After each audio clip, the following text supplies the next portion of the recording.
వారే కాదు, ఈనాడు ఈ ప్రాంతానికి సంబంధించిన మన బిడ్డ ఉత్తమ పార్లమెంటేరియన్ జైపాల్ రెడ్డి గారు దేశాన్ని వన్నె తీసుకొచ్చి పాలమూరు ప్రాంతం వాళ్ళు మేధావులు అని నిరూపించి ఉత్తమ పార్లమెంటేరియన్ గా రాణించిన వాడు.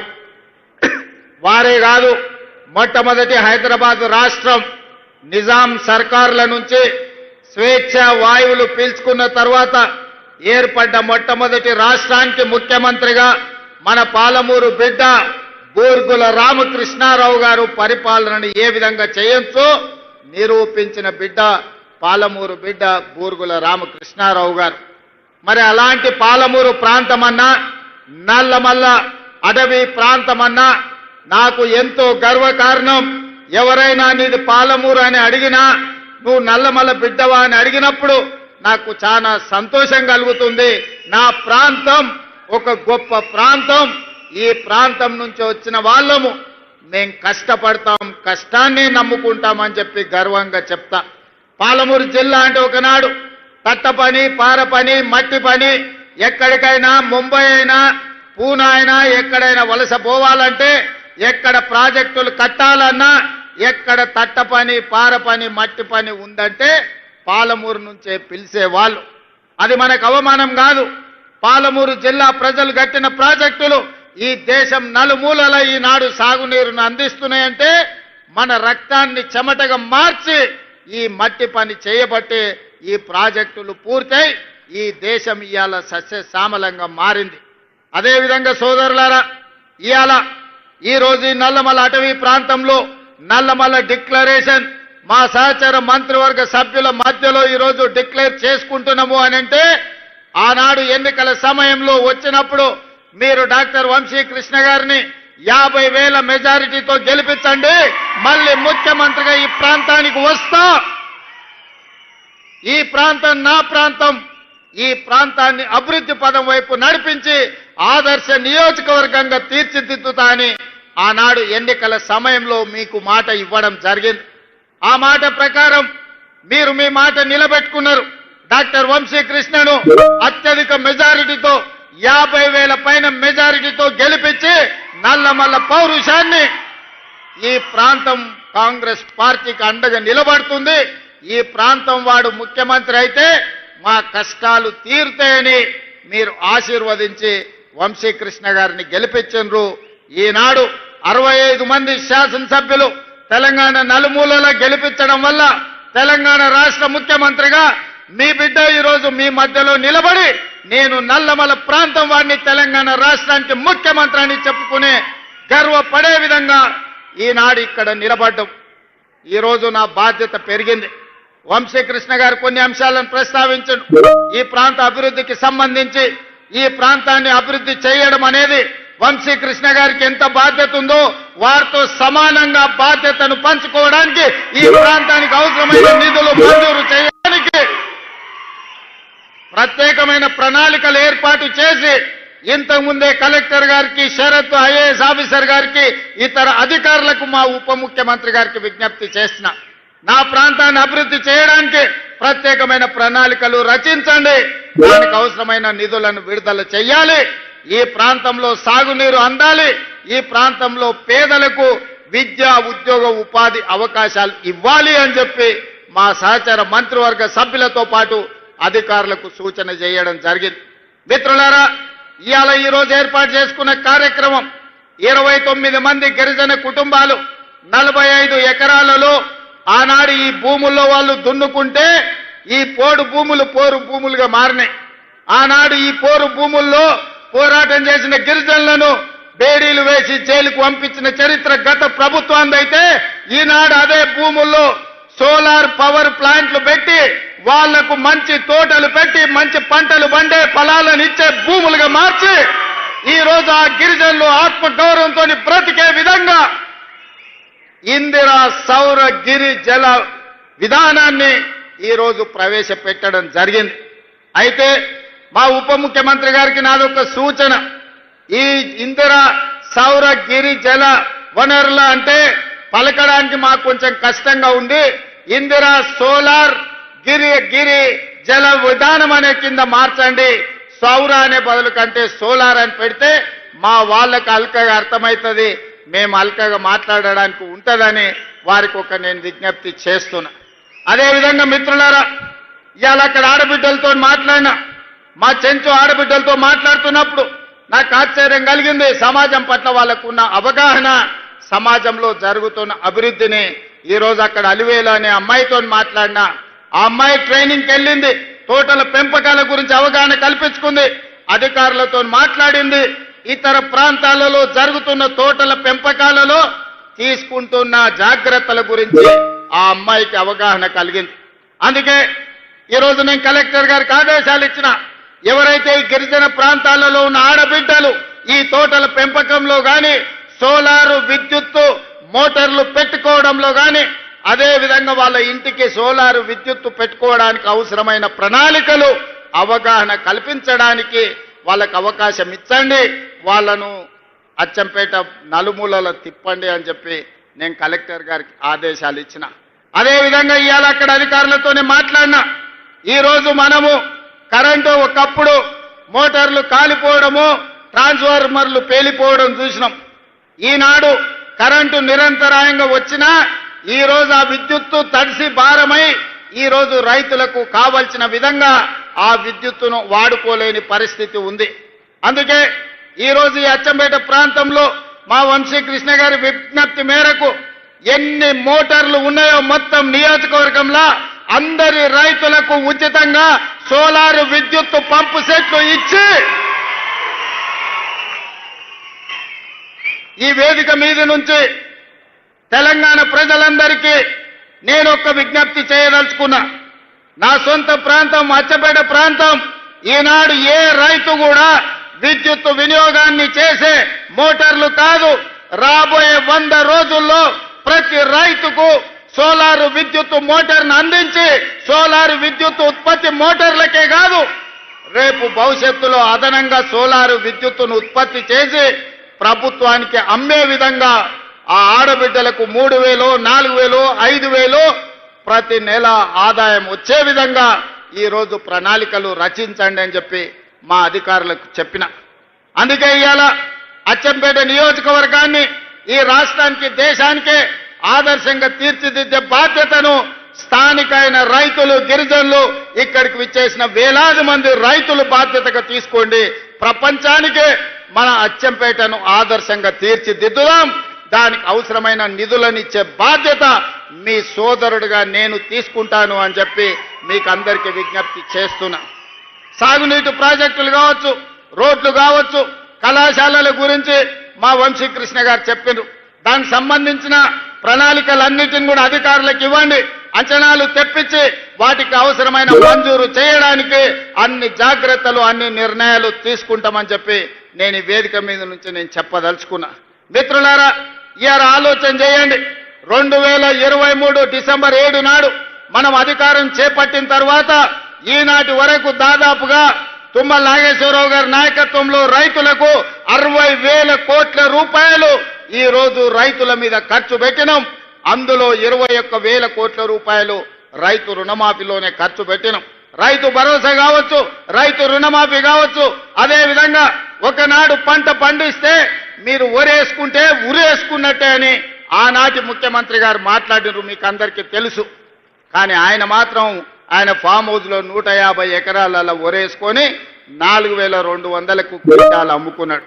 సరే, దొరగారి పంట పొలంలో మరి బంగారం పండిందేమో నాకైతే తెలియదు, కానీ పేదలు పండించిన ఒడ్లు కొనను అన్నాడు.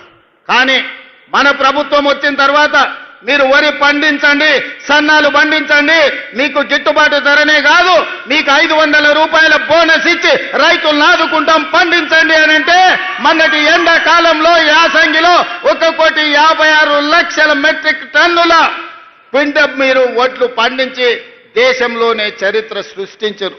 ఈసారి వానకాలంలో కూడా అత్యధికంగా 1,35,00,000 మెట్రిక్ టన్నుల వడ్లు ఉత్పత్తి చేసి దేశంలోనే అత్యధికంగా ఈ సంవత్సరంలో దాదాపుగా 2,80,00,000 పైచలకు లక్షల క్వింటాళ్ళ వడ్లు మీరు పండించారు.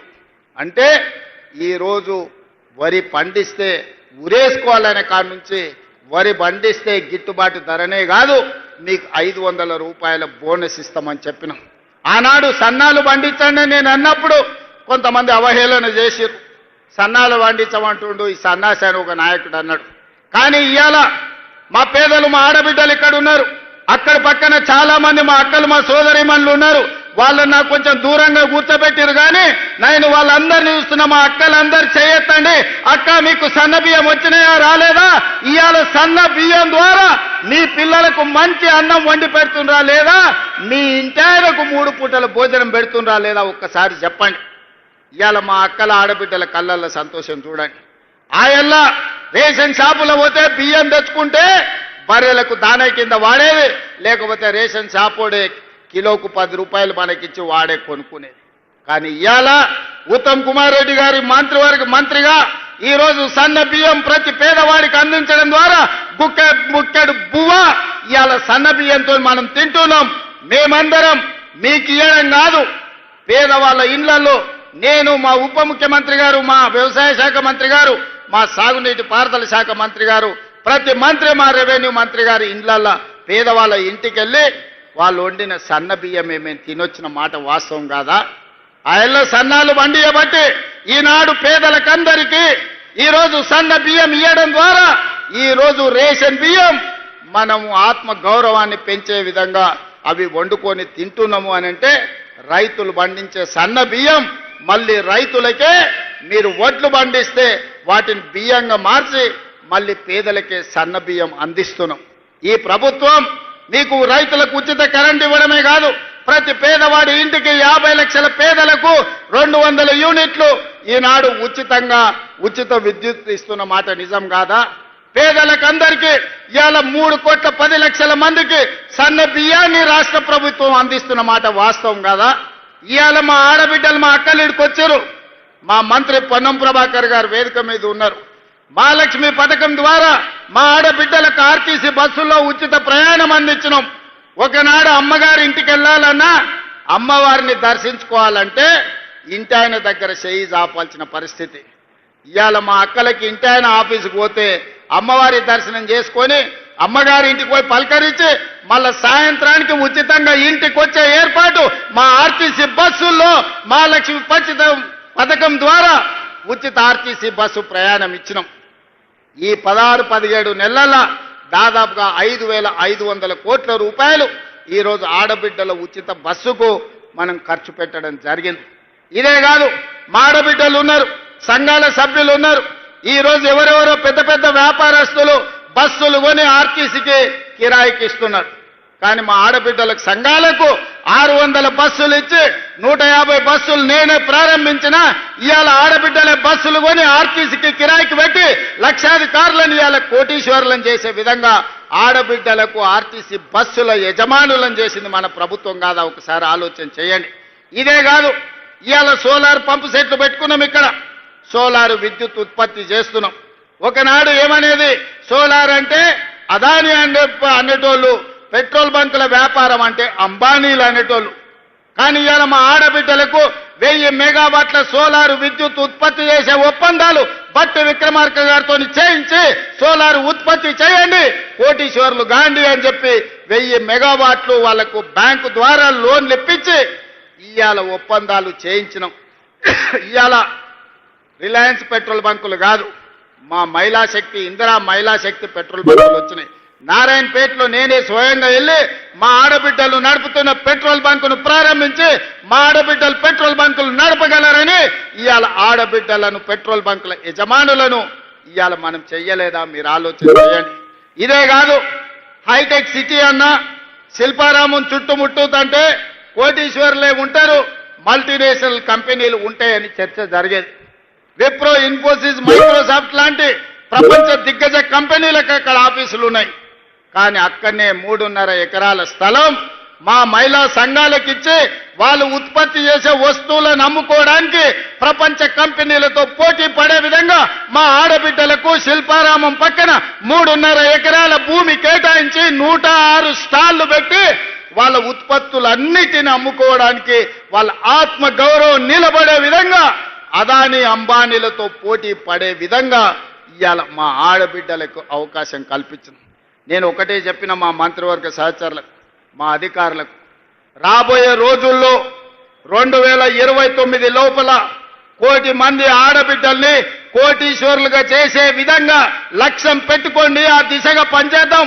ఆడబిడ్డ చేతిలో రూపాయి ఉంటే వాళ్ళ పిల్లలకు ఉపయోగపడుతుంది, వాళ్ళ కుటుంబం బాగుపడుతుంది. ఒక్క ఆడబిడ్డ ఆర్థికంగా నిలబడితే కుటుంబాన్ని మొత్తం నిలబడుతుంది. అదే 1 కోటి మంది ఆడబిడ్డలు ఆర్థికంగా నిలబడితే తెలంగాణ రాష్ట్రం ప్రపంచానికి ఆదర్శంగా మారి అత్యధిక ధనిక రాష్ట్రంగా తెలంగాణ రాష్ట్రాన్ని మన ఆడబిడ్డలు తీర్చిదిద్దడానికి అవకాశం ఉన్నది. అందుకే ఇవాళ ఆడబిడ్డల్ని ఆర్థికంగా నిలబెట్టాలన్న ఆలోచనతోటి అన్ని ప్రణాళికలు చేస్తూ మనం ముందుకు వెళ్తున్నాం. ఒక పక్కన రైతులకు గిట్టుబాటు ధర అందించడమే కాకుండా బోనస్లు ఇచ్చి రైతులకు రైతు రుణ విముక్తి చేసి రైతులను ఆదుకున్నాం. అదేవిధంగా విద్యార్థులు, నిరుద్యోగ యువకులు ఆనాడు ప్రభుత్వంలో నోటిఫికేషన్ల కోసం నిరసనలు తెలిపి ధర్నాలు చేసి అంతకంటే వెనక్కి వెళ్తే తెలంగాణ రాష్ట్ర సాధనలో ఉద్యమాలు చేసి పోరుబాట బట్టి అమరులై ఆనాడు ప్రాణాలు అర్పించే తెలంగాణ రాష్ట్రం తెస్తే ఉద్యోగ నోటిఫికేషన్లు ఆ ప్రభుత్వం ఇయ్యలేదు. కానీ మనం వచ్చిన తర్వాత మొదటి సంవత్సరంలోనే దాదాపుగా 60,000 ఉద్యోగ నియామకాలు ఇచ్చి దేశంలోనే మొదటి రాష్ట్రంగా ఉద్యోగ నియామకాలు అందించిన ప్రభుత్వ ఉద్యోగాలు 60,000, ప్రైవేటు ఉద్యోగాలు 1,00,000 ఉద్యోగాలు.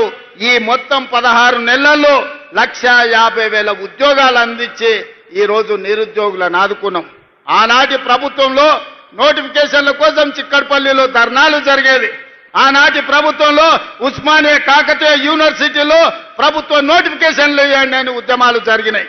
కానీ మన ప్రభుత్వంలో నోటిఫికేషన్లు ఇస్తుంటే మీద నోటిఫికేషన్లు ఇస్తే మాకు కష్టమవుతుంది, నిదానంగా నోటిఫికేషన్లు ఇవ్వండి, నోటిఫికేషన్లు కొన్ని తగ్గించండి అని చెప్పి ధర్నాలు చేసే పరిస్థితి వచ్చింది.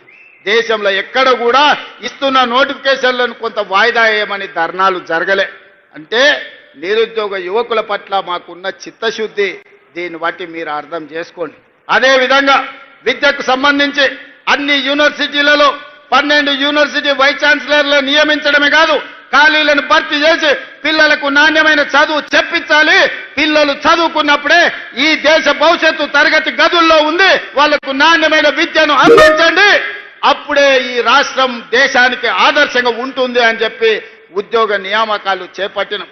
ఇవే కాదు, ఎస్సీ, ఎస్టీ, బీసీ, మైనారిటీ వివిధ రెసిడెన్షియల్ స్కూళ్లు ఎక్కడ బిల్డింగ్ లేక చిన్న చిన్న రూముల్లో పోల్ట్రీ ఫాముల్లో నడుపుతుంటే young India integrated residential schools 25 ఎకరాలలో 200 కోట్ల రూపాయలతోని ప్రతి నియోజకవర్గంలో ఒక యంగ్ ఇండియా ఇంటిగ్రేటెడ్ రెసిడెన్షియల్ స్కూళ్లను అందించి పేదలకు విద్యను అందించాలి, ఆ పిల్లల భవిష్యత్తును తీర్చిదిద్దాలి అని ఇవాళ మన ప్రభుత్వం ప్రణాళికబద్ధంగా ముందుకు వెళ్తుంది.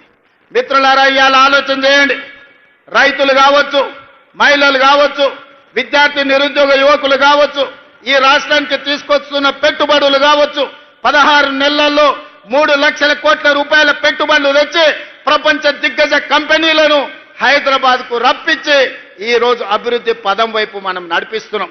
పోయిన సంవత్సరాన్ని మొత్తం లెక్కగట్టి కేంద్ర ప్రభుత్వం నిత్యావసర వస్తువులను నియంత్రించడంలో ఏ రాష్ట్రం విజయం సాధించింది అంటే కేంద్ర ప్రభుత్వమే ప్రకటించింది.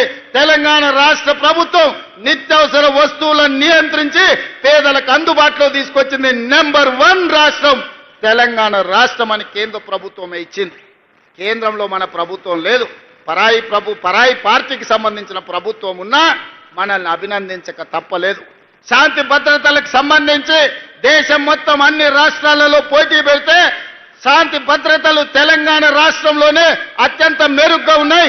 నెంబర్ 1 శాంతి భద్రతలను కాపాడిన రాష్ట్రంగా తెలంగాణ రాష్ట్రాన్ని ఈరోజు కేంద్ర ప్రభుత్వం ప్రకటించాల్సి వచ్చింది. నిరుద్యోగ సమస్యను పరిష్కరించడంలో దేశంలో ఉన్న అన్ని రాష్ట్రాల పోటీ జరిగింది.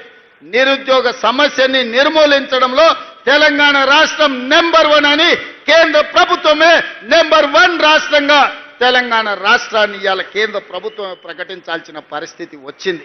అంటే ఏ రంగంలో అయినా ఇదే కాదు, పన్నుల వసూళ్లలో రాష్ట్ర ప్రభుత్వానికి వచ్చే ఆదాయంలో ఏ రాష్ట్రం అత్యధికంగా తన పన్నులను వసూలు చేసింది అనంటే తెలంగాణ రాష్ట్రమే. సొంతంగా పన్నుల సేకరణలో నెంబర్ 1 రాష్ట్రం తెలంగాణ రాష్ట్రం అని ఇవాళ కేంద్ర ప్రభుత్వము ఇవాళ ప్రకటించింది. అందుకే మిత్రులారా, పరిపాలన మన చేత కాదని, మన వల్ల కాదని, పాలమూరు జిల్లా వాళ్ళకు పాలన చేత కాదని అవహేళన చేస్తున్న వాళ్లకు ఇదే దీటైన జవాబు. పాలమూరు వాళ్ళు తట్ట పని, పార పని, మట్టి పని కాదు, పరిపాలనలో కూడా నెంబర్ 1గా దేశానికి ఆదర్శంగా నిలబడతామని, ఈ దేశానికి తెలంగాణ రాష్ట్రాన్ని ఆదర్శంగా నెంబర్ 1గా తీర్చిదిద్దుతామని ఈ 16-17 నెలల్లో మనం నిరూపించినాం. కానీ ఇది సరిపోదు, ఇంకా ముందుకు వెళ్ళాలి అనంటే ప్రజలందరూ మమేకమై మనతో కలిసి వచ్చి మా అడుగులో అడిగేసి మమ్మల్ని ఆశీర్వదించి ముందుకు నడపండి. అచ్చంపేటలో ఏ విధంగా అయితే ప్రతి రైతుకు సోలారు పంపు సెట్ ఇచ్చి విద్యుత్ అవసరం లేకుండా స్వయంగా ఆదాయాన్ని పెంచుకోవడానికి అచ్చంపేటను ఏ విధంగా ఆదర్శంగా తీర్చిదిద్దాలనుకుంటున్నామో తెలంగాణ రాష్ట్రంలో కూడా ప్రణాళికలు చేయాలి. ఈనాడు ఏ పేదల కోసం మా పెద్దలు భట్టి విక్రమార్క గారు చెప్పిండ్రు, ఈ దేశంలో ఈ భూమి మీద జరిగిన ఏ పోరాటమైనా భూమి కోసం లేదా స్వేచ్ఛ కోసం జరిగిన పోరాటాలే. ఆనాడు తెల్లదొరలను ఓడించి తెల్లదొరలను తరిమి ఈ దేశ ప్రజలకు స్వేచ్ఛనిచ్చింది కాంగ్రెస్ పార్టీ.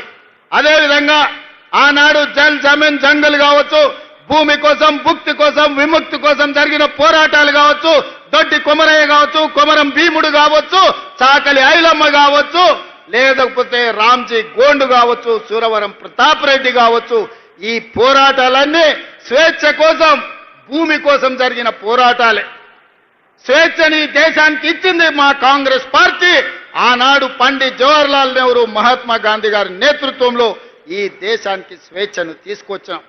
స్వేచ్ఛను వచ్చిన దేశానికి రాజ్యాంగాన్ని అందించిన బిడ్డ డాక్టర్ బాబాసాహెబ్ అంబేద్కర్ ఈ రోజు మనకు హక్కులను కల్పించాడు. ఆ హక్కుల నేపథ్యంలోనే అటవీ హక్కుల చట్టాన్ని తీసుకొచ్చినాం. ఆనాడు పివి నరసింహారావు గారు, ఇందిరాగాంధీ గారు అగ్రికల్చర్ సీలింగ్ యాక్ట్ తీసుకొచ్చి దొరల దగ్గర వేలాది ఎకరాల భూములుంటే దాదాపుగా 25 లక్షల ఎకరాల భూములను పేదలకు అసైన్మెంట్ పట్టాలు పంచిపెట్టిన పార్టీ. ఆత్మగౌరవంగా బతకండి. గ్రామాలలో ఆత్మగౌరవం అంటేనే భూమి. ఒక ఊర్లో ఒక వ్యక్తికి గౌరవం ఉందంటే నీకెంత భూమి ఉందయా, ఎన్ని అరకలు కట్టి నువ్వు దుక్కి దున్నుతున్నావు అనే దాన్ని బట్టి మన ఆత్మగౌరవం. ఒకప్పుడు దళితులకు, గిరిజనులకు, బలహీన వర్గాలకు భూమే లేదు. దొరల దగ్గరనో, రెడ్ల దగ్గరనో, పెట్టుబడులదారుల దగ్గరనో భూములుంటే వీళ్ళందరూ వాళ్ళ భూముల్లో వ్యక్తి చాకరీ చేస్తూ కూలీలుగా బతికేది. కానీ ఇందిరమ్మ వచ్చిన తర్వాత 25 లక్షల ఎకరాల భూమిని అసైన్మెంట్ పట్టాల పేరు మీద మీకు భూములు ఇవ్వబట్టి ఇవాళ మీరు ఆత్మగౌరవంతో భూ యజమానులుగా ఈ రోజు మీరు మాట్లాడుతున్నారు. ఇవాళ చెంచు బిడ్డలు భూమిలో సోలార్ పవర్ ప్లాంట్ పెట్టుకొని ఈ రోజు అక్కడ చెట్లు నాటి ఉపాధి వచ్చింది. ఇది కాంగ్రెస్ పార్టీ ఇందిరమ్మ ఇచ్చింది కాదా? ఇవాళ నిన్నగాక మొన్న జరిగిన పహల్గాం నేపథ్యంలో ఇండియా పాకిస్తాన్ యుద్ధం జరిగిన తర్వాత ప్రధానమంత్రి ఎట్లా ఉండాలంటే ఇందిరమ్మ లాగా ఉండాలి. నిటారుగా నిలబడి దేశాన్ని రక్షించాలి. పాకిస్తాన్ తోటి యుద్ధం చేసి యుద్ధంలో పాకిస్తాన్ని 2 ముక్కలు చేసి ఒక ముక్క బంగ్లాదేశ్, రెండో ముక్క పాకిస్తాన్ అని ఇందిరమ్మ నిరూపించింది 54 ఏళ్ల క్రితం.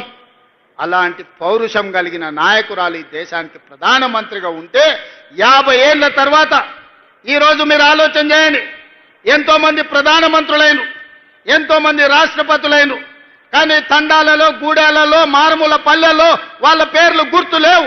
కానీ ఏ గూడెంలో ఏ ఆదివాసి దగ్గరికి వెళ్ళి వాళ్ళని తలుపు తట్టండి, వాళ్ళ గుండెలోకి తొంగి చూడండి, వాళ్ళ గుండెల్లో ఇందిరమ్మ ఉన్నదా లేదా 50 ఏళ్ల తరువాత కూడా ఇవాళ పేదోడి గుండెల్లో, తండాలలో, గూడాలలో ఇందిరమ్మ ఉన్నది అంటే మన అమ్మ కంటే ఎక్కువగా మనల్ని ప్రేమించింది, మన బాగు కోరుకున్నది, మన బతుకులు బాగు చేసింది. అందుకే ఈ రాజ్యం ఇందిరమ్మ రాజ్యం. అందుకే ఈరోజు మా పేరు ఇందిరా సోలార్ గిరిజల వికాసం అని ఈరోజు మనం పెట్టుకున్నాం. పేదోళ్ళు, దళితులు, గిరిజనుల గూడాలలో వాళ్ళ కళ్ళల్లో వెలుగు చూడాలి అని చెప్పి ఇందిరమ్మ ఆనాడే పునాదులేసింది. ఆ ఇందిరమ్మ వారసులుగా ఈరోజు మేము మీ ముందుకు వచ్చి నిలబడ్డాం. సోదరులారా, ఇవాళ మీరు ఆలోచన చేయండి. 10 ఏళ్ళు తెలంగాణ రాష్ట్రంలో ఏ ఒక్క నాడైనా ముఖ్యమంత్రి వచ్చిండా, గిరిజనులను కలిసిండా? ఇప్పుడే మా సీతక్కతో అడిగిన, ఒకనాడు తాడ్వాయి మండలంలో ములుగు నియోజకవర్గంలో గిరిజనులు ముఖ్యంగా అక్కడ ఉండే గొత్తికోయలు పొలం దున్నుకున్నారని ఆడబిడ్డల్ని చీరలిప్పి చెట్ల కట్టేసి కొట్టే ఆనాడు 20 కిలోమీటర్ల అడవిలో నడుచుకుంటే నేను సీతక్క పోయి ఆనాడే చెప్పినాం, ఈ గిరిజనులకు అండగా నిలబడతాం, ఈ పంటలను ఆదుకుంటామని. ఆ గిరిజనులకు అటవీ హక్కుల చట్టం తీసుకొచ్చి 6,70,000 ఎకరాల భూ పంపకాలు, పోడు భూముల పట్టాలు Congress party doctor YS Rajasekhara Reddy గారు ముఖ్యమంత్రిగా ఉన్నప్పుడు సోనియా గాంధీ గారి నాయకత్వంలో మనం ఇచ్చిన మాట వాసం కాదా? అందుకే ఇవాళ ఈ నల్లమల్ల డిక్లరేషన్లో నేను మాట ఇస్తున్నా. తండాలలో, గూడాలలో, మారుమూల పల్లెల్లో ఉన్న ఆదివాసీలందరికీ 6,70,000 ఎకరాలలో నల్లమల్ల డిక్లరేషన్ లో భాగంగా సోలార్ పంపు సెట్లు ఇచ్చి మీ పంటలు పండే విధంగా, మీరు తోటలు పెట్టుకునే విధంగా, మీరు ఆత్మగౌరవంతో బ్రతికే విధంగా మీ భూమి మీద మీకు హక్కు ఇవ్వడమే కాదు, మీ భూమిలో విద్యుత్ ఉత్పత్తి చేసి మీకు మీరే యజమానులుగా బాగుపడే విధంగా ఈ నల్లమల్ల డిక్లరేషన్లో తీసుకున్న నిర్ణయాన్ని అమలు చేసి చూపిస్తామని చెప్పి నేను ఈ సందర్భంగా తెలియజేస్తున్నా.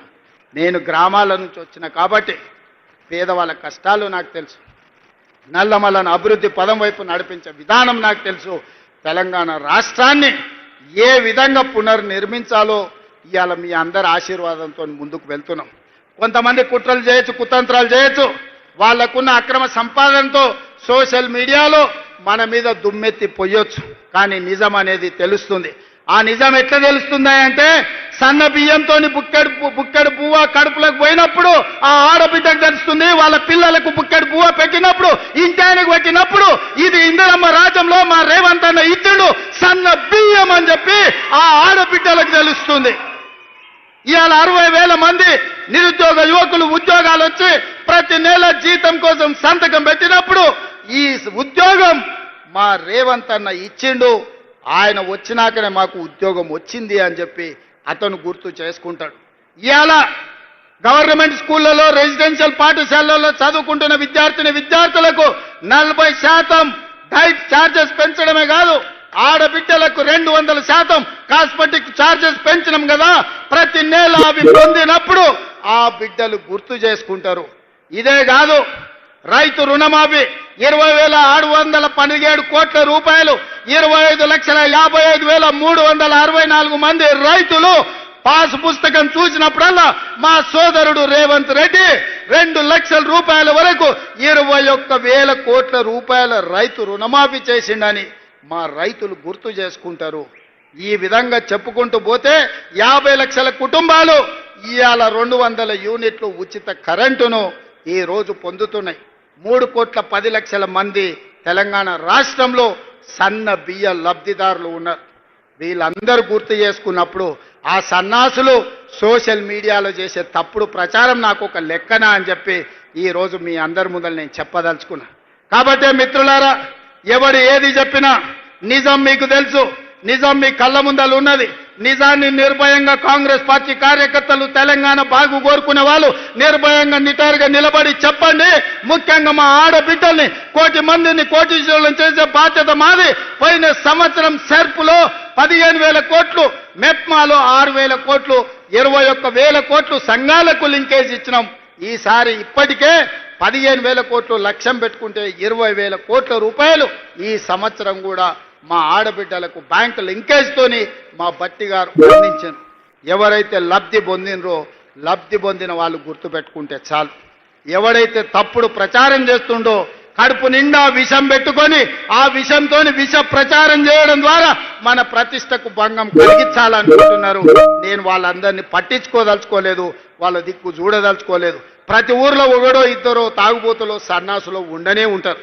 అంత మాత్రాన ఊరేమన్నా పాడైపోతుందా? ఊరికేమన్నా దరిద్రం వస్తుందా? మిత్రులారా, తెలంగాణ రాష్ట్రంలో కూడా 5 మందో 10 మందో నాయకులు సన్నాసులు ఉండొచ్చు, దరిద్రం ఉండొచ్చు, కడుపు నిండా విషం ఉండొచ్చు, కానీ కష్టపడే మీ సోదరుడు